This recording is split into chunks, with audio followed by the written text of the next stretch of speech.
Student vision 360 के इस रोचक वीडियो में दोस्तों आप लोग का स्वागत है। इस वीडियो में हम लोग देखेंगे कि किसी भी व्यक्ति को कोबरा स्नेक, ये जो चित्र आप लोग देख रहे हैं ये डायग्राम है कोबरा का, जिसे दुनिया के सबसे जहरीले सांपों में से एक माना जाता है। अगर किसी व्यक्ति को कोबरा स्नेक बाइट कर लेता है तो उसके शरीर के अंदर क्या क्या बदलाव होता है, ठीक है ना। इस वीडियो को आगे बढ़ाने से पहले हम लोग देखेंगे कि दुनिया में सांपों का जो वेनम होता है कितने प्रकार का होता है। यहाँ पे मैं पॉइजन वर्ड का यूज करने जा रहा था जो कि बिल्कुल गलत है। हमें स्नेक के केस में जहर के लिए पॉइजन वर्ड का यूज नहीं करना है, हमें वेनम शब्द का यूज करना है। किसका यूज करना है? वेनम शब्द का यूज करना है। तो अभी हम लोग देखेंगे कि स्नेक का वेनम क्या होता है, वह कितने टाइप का होता है, ठीक है ना। तो अभी हम लोग ये वाला स्लाइड लगाते हैं। तो बच्चा लोग हम लोग देखेंगे कि ये जो स्नेक का वेनम होता है, स्नेक का वेनम एक कॉकटेल होता है किसका? बायो एक्टिव प्रोटीन का, जो एक्टिव है, जो अभी एक्टिव है, ठीक ना। और क्या है? वो प्रोटीन है, कुछ एंजाइम है। एंजाइम भी क्या होता है? एक प्रोटीन ही होता है, ठीक ना। तो ये बायो एक्टिव प्रोटीन का एक कॉकटेल होता है, ठीक ना, जो कितने टाइप का होता है? 4 टाइप का होता है। स्पेशली हम लोग न्यूरोटॉक्सिक और हीमोटॉक्सिक ही पढ़ते हैं, समझते हैं, लेकिन 2 और प्रकार के भी वेनम होते हैं जिनका नाम है साइटोटॉक्सिक और मायोटॉक्सिक, ठीक है ना। अभी हम लोग देखेंगे कि न्यूरोटॉक्सिक वेनम होता क्या है। बच्चा लोग, न्यूरोटॉक्सिक वेनम ऐसा वेनम होता है जो ह्यूमन बॉडी के नर्वस सिस्टम आप लोगों को पता है कि हमारी बॉडी में प्रत्येक एक्टिविटी नर्वस सिस्टम के थ्रू ही कंट्रोल की जाती है, क्योंकि ब्रेन को कोई भी सिग्नल भेजना होता है तो नर्व के द्वारा ही नर्व इम्पल्स के रूप में भेजता है। तो हमें ये पता है कि नर्वस सिस्टम क्या होता है। तो न्यूरोटॉक्सिक वेनम में बच्चा क्या होता है, इसी में न्यूरोटॉक्सिक वेनम जो होता है, इन नर्व इम्पल्स को जो आगे बढ़ते हैं, एक नर्व से दूसरे नर्व में आगे बढ़ रहे हैं, जो कि आगे हम लोग देखेंगे कि कैसे ये आगे बढ़ते हैं। नर्व इम्पल्स में क्या होता है, इसमें ये नर्व सेल है, इसमें क्या होता है, एक सेल से एक नर्व सेल है और ये दूसरा नर्व सेल है, इससे इम्पल्स होके आगे बढ़ता है, इस नर्व सेल में आता है।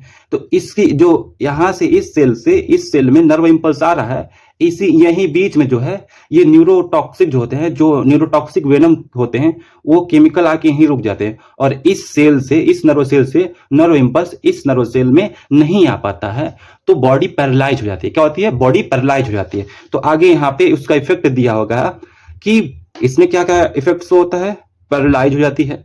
ब्रीदिंग फेल्योर, मतलब आप सांस ले नहीं पाएंगे, क्योंकि आप जो मान लो सांस ले रहे हो तो आपके लंग्स जो होते हैं वो काम नहीं करेंगे। अभी हम लोग इस वीडियो में आगे देखेंगे कि ये न्यूरोटॉक्सिक स्पेशली होता क्या, ठीक ना। ब्रीदिंग फेल्योर होता है और नर्व सिग्नल बीच में ही रुक जाती है। ऐसा न्यूरोटॉक्सिक वेनम कौन कौन से स्नेक में पाया जाता है बच्चा? एक क्रैथ हो गया, एक कोबरा हो गया, ठीक है। दूसरा प्रकार का वेनम है जिसको हीमोटॉक्सिक कहते हैं। इसमें क्या होता है, ब्लड जम जाता है, वेन्स के अंदर ब्लड क्या होता है, जम जाता है और सर्कुलेटरी सिस्टम जो होती है फेल कर जाती है। इसमें क्या होता है, इफेक्ट क्या क्या पड़ता है, ब्लीडिंग होता है नाक से, कान से, और ब्लड क्या हो जाती है, खून का थक्का जमने लगता है। ऐसा किस स्नेक के काटने से होता है? तो उसका सबसे बड़ा एग्जाम्पल है वाइपर अगर किसी व्यक्ति को काट लेता है तो वो उसके अंदर हीमोटॉक्सिक वेनम को इजेक्ट कर देता है अपने फैंक्स के द्वारा। सांप के दांत को जो ऐसे होता है, सांप का दांत, उसको फैंक्स कहते हैं, ठीक है ना। अगला है साइटोटॉक्सिक वेनम। साइटोटॉक्सिक वेनम क्या होता है, ये बॉडी के सेल और टिश्यू को नष्ट कर देता है, ठीक है ना। इससे क्या होता है, टिश्यू नेक्रोसिस हो जाता है, मतलब टिश्यू जो होती है खराब हो जाती है और टिश्यू में स्वेलिंग आ जाती है। ऐसा बहुत अदद प्रकार के वाइपर्स में ये केसेस देखने को मिलते हैं, ठीक है ना। अगला है मायोटॉक्सिक वेनम। मायोटॉक्सिक वेनम में क्या होता है बच्चों, जो मसल टिश्यू है वो काम करना बंद कर देती है। ये मायोटॉक्सिक में मसल टिश्यू जो होते हैं काम करना बंद कर देते हैं, जिससे मसल्स का ब्रेक डाउन होने लगता है, किडनी डैमेज होने लगती है। इसका जो एग्जांपल है स्नेक। अब भी इस वीडियो में हम लोग स्पेशली किसके बारे में देखेंगे, कोबरा के बारे में देखेंगे। कोबरा कौन सा जहर तो हिंदी में ही कहते हैं और इंग्लिश में कहते हैं वेनम।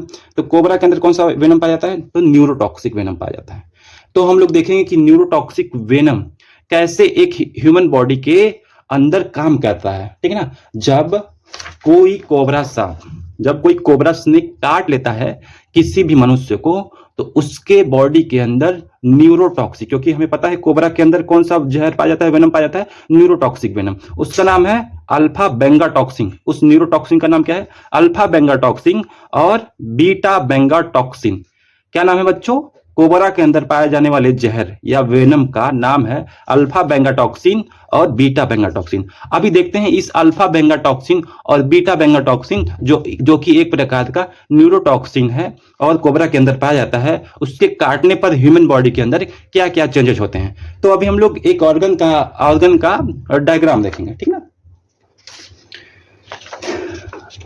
उस ऑर्गन के डायग्राम को देखने से पहले हम लोग देखेंगे कि ये जो आपका नर्वस सिस्टम है बच्चों, काम कैसे करता है, क्योंकि अभी इस वीडियो में इसका यूज है, ठीक ना। आगे बढ़ने से पहले इसका यूज है, तभी हम लोग देख लेंगे कि नर्वस सिस्टम एक ह्यूमन का काम कैसे करता है। देखिए, हमें पता है कि ये क्या है, एक नर्व सेल है। ये ह्यूमन बॉडी के अंदर पाया जाने वाला एक नर्व सेल है। ये जो ऊपर ऐसे से स्ट्रक्चर पाया जाता है, इसको क्या कहते हैं हम लोग? इस कोशिका में जो ऐसे से स्ट्रक्चर पाया जा रहा है, ये इसको कहते हैं हम लोग डेंड्राइट्स। क्या कहते हैं? डेंड्राइट्स। और ये बीच में गोल सा स्ट्रक्चर है, इसको कहते हैं हम लोग न्यूक्लियस या केंद्रक। हमें पता है किसी भी सेल के अंदर केंद्रक या न्यूक्लियस जरूर होगा, क्योंकि वही उसका ब्रेन होता है, ठीक ना। ये हो गया न्यूक्लियस इस नर्व सेल का। और ये यहां से चालू हो जाता है एक्सॉन। ऊपर वाला डेंड्राइट्स है और यहां से चालू हो गया एक्सॉन। और ये एक्सॉन का ये जो नीचे ये तार लगा हुआ है ना, ये एक्सॉन का टर्मिनल है, ठीक है ना। और जस्ट इसके नीचे फिर दूसरे वाले नर्व सेल का डेंड्राइट चालू हो गया है। यहाँ शुरू हुआ एक नर्व सेल और यहाँ पे आके खत्म हो गया।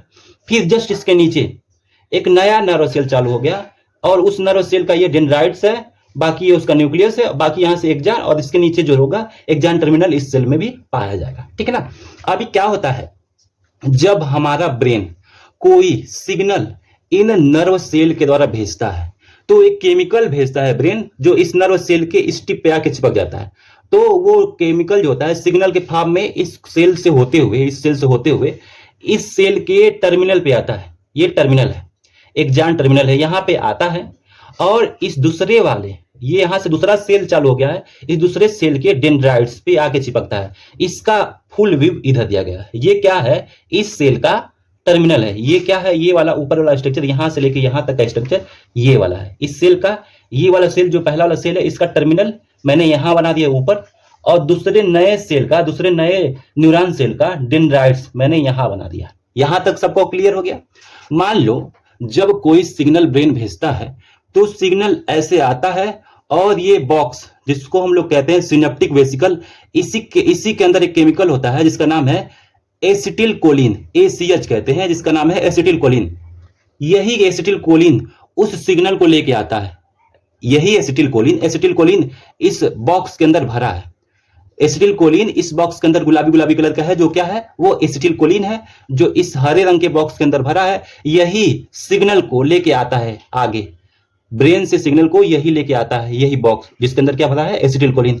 ये बॉक्स आता है और यहाँ पे ये बॉक्स खुल जाता है और खुल के अपने केमिकल को, जो एसिटिल कोलिन है गुलाबी, इसको रिलीज कर देता है दूसरे सेल के डेंड्राइट्स पे। दूसरे सेल के डेंड्राइट्स ये है, यही को मैंने यहाँ बनाया। दूसरे सेल के डेंड्राइट्स पे रिलीज करता है, छोड़ देता है, और इस डेंड्राइट्स पे यहाँ पे ऐसे रिसेप्टर लगे रहते हैं। देखो ग्रीन कलर का रिसेप्टर है, जो इस केमिकल को, जिसको एसिटिल कोलिन कहते हैं, वो पकड़ लेता है। गुलाबी कलर का है, देखो एसिटिल कोलिन गुलाबी कलर का है, जिसको ये हरे रंग का रिसेप्टर, जो कि दूसरे सेल के डेंड्राइट्स में मौजूद है, उसको पकड़ लेता है, इस एसिटिल कोलिन को पकड़ लेता है, और जो होता है नर्व इंपल्स इस सेल से इस सेल में ट्रांसफर हो जाता है। ऐसे ये साइकिल चलता रहता है और नर्व इंपल्स आगे बढ़ता रहता है। लेकिन जब कोबरा स्नेक बाइट करता है, तो वो एक टॉक्सिन, जिसे न्यूरोटॉक्सिन रिलीज करता है, इसका नाम है अल्फा बेंगाटॉक्सिन और बीटा बेंगाटॉक्सिन, जिसको मैंने यहाँ पे लिख दिया अल्फा बेंगाटॉक्सिन और बीटा बेंगाटॉक्सिन। वो क्या करता है बच्चों, जो ये एसिटिल कोलिन इस नर्व सेल से इस नर्व सेल के बीच में आ रहा है, देखो एसिटिल कोलिन जो गुलाबी कलर का है, इस सेल से निकल रहा है और इस नए वाले सेल में आके चिपक जा रहा है। ये जो अल्फा बेंगाटॉक्सिन जहर है, वेनम है, वो इनको रोक देता है। जो गुलाबी कलर का एसिटिल कोलिन है, इनको रोक के खुद अपने इस जगह पे जुड़ जाता है, ठीक है ना। जब जुड़ जाता है तो ये नर्व इम्पल्स जो है इस सेल से निकल के इस सेल में जा ही नहीं पाता है, तो इसलिए क्या हो जाता है, नर्व इम्पल्स का जो ट्रांसमिशन है वो बाधित हो जाता है, ठीक ना। ये जो नर्व इम्पल्स का इस सेल से निकल के इस सेल में जाना है वो बाधित हो जाता है, क्योंकि यही तो है केमिकल जो गुलाबी गुलाबी कलर का है, क्या है, एसिटिलकोलिन। यही तो इस पुराने वाले सेल से निकल के नए वाले सेल में जा रहा है, और यहाँ पे जो रिसेप्टर है नए वाले सेल में उसी पर चिपक जा रहा है, तभी तो यहाँ से सिग्नल नर्व इम्पल्स इसमें ट्रांसफर हो रहा है। लेकिन जब सांप काटता है कोबरा, तो वो जहर उसका जो होता है एसिटिलकोलिन एक केमिकल होता है, वही केमिकल आके, यही केमिकल आके यहाँ पे जुड़ जाता है इस रिसेप्टर पे, और इनके ट्रांसमिशन को जो होता है बाधित कर देता है। इसलिए नर्व इम्पल्स यहाँ से निकल के यहाँ पे आ ही नहीं पाता है। यहां तक समझ में आ गया है। जब आ नहीं पाएगा तो यानी कि ब्रेन से निकलने वाले कोई भी सिग्नल ट्रांसफर नहीं होंगे पूरे बॉडी में। यहां तक क्लियर है सबको। अब इसके बाद हम लोग देखेंगे अगली स्लाइड। तो मेरे प्यारे बच्चों, ये है एक ह्यूमन बॉडी के अंदर पाया जाने वाला लंग्स, जिसके सहायता से ह्यूमन सांस लेते हैं, ठीक है ना। सांस लिया नोज से ऐसे, लेरिंग्स फेरिंग्स होते हुए, ट्रेकिया, ब्रोंकस, ब्रोंकियल्स, और फिर एलोलाई में होते होते इस लंग्स में, और इस लंग्स में चला आता है। तो हम लोग देखेंगे कि एक व्यक्ति सांस कैसे लेता है, ठीक है ना। तो हम लोग देखते हैं लंग्स के नीचे एक स्ट्रक्चर होता है जिसको हम लोग कहते हैं, ये जो ब्लू कलर का है इसको डायफ्राम कहते हैं, ठीक है ना। इसी के द्वारा जो होता है, इसी के सहायता से व्यक्ति सांस लेता है। व्यक्ति सांस अपनी इच्छा से नहीं लेता है, इसी डायफ्राम के द्वारा लेता है, ठीक है ना। ब्रेन क्या करता है, सिग्नल भेजता है, किसके लिए, डायफ्राम के लिए। डायफ्राम को सिग्नल भेजा कि तुम फैल जाओ, तो डायफ्राम जो होता है नीचे की ओर फैल जाता है। जब डायफ्राम ऐसे नीचे की तरफ फैलेगा बच्चा, तो यहाँ पे लंग्स में एक जगह बनेगा। जब जगह ज्यादा होगा तो बाहर से एयर क्या करेंगे, अंदर की तरफ आएंगे। यानी कि एक व्यक्ति क्या कर रहा है, इनहेल कर रहा है सांस का, ऐसा लगता है। लेकिन जब सिग्नल आएगा ब्रेन से कि डायफ्राम तुम कॉन्ट्रैक्ट हो जाओ, यानी कि डायफ्राम तुम कॉन्ट्रैक्ट हो जाओ, जब डायफ्राम कॉन्ट्रैक्ट होता है तो क्या होता है, लंग्स से, इस लंग्स से इस लंग्स से एयर क्या होते हैं, ऐसे ऐसे करके नोज के द्वारा बाहर निकल जाते हैं। ये होता है प्रोसेस। तो ये किसके द्वारा कंट्रोल होता है, ब्रेन के द्वारा ही कंट्रोल हो रहा है ना। और ब्रेन इसको, इस डायफ्राम को मैसेज किसके द्वारा भेज रहा है, मैसेज भेज रहा है मेरे प्यारे बच्चों इस नर्व सेल के द्वारा। और ये नर्व सेल कैसे आपस में काम करते हैं, एसिटिलकोलिन जो होता है एक नए पुराने वाले नर्व सेल से नए वाले नर्व सेल पे आके चिपक जाता है, और इसी थ्रू जो होता है मैसेज ब्रेन से मैसेज डायफ्राम को जाता है। लेकिन हमको पता है कि जैसे ही कोबरा सांप काट रहा है तो ये जहर जो होता है अल्फा बेंगा टॉक्सिन और बीटा बेंगा टॉक्सिन, वो आके इसी बीच में इस रिसेप्टर पे बैठ जा रहे हैं, और एसिटिलकोलिन चिपक नहीं पा रहा है।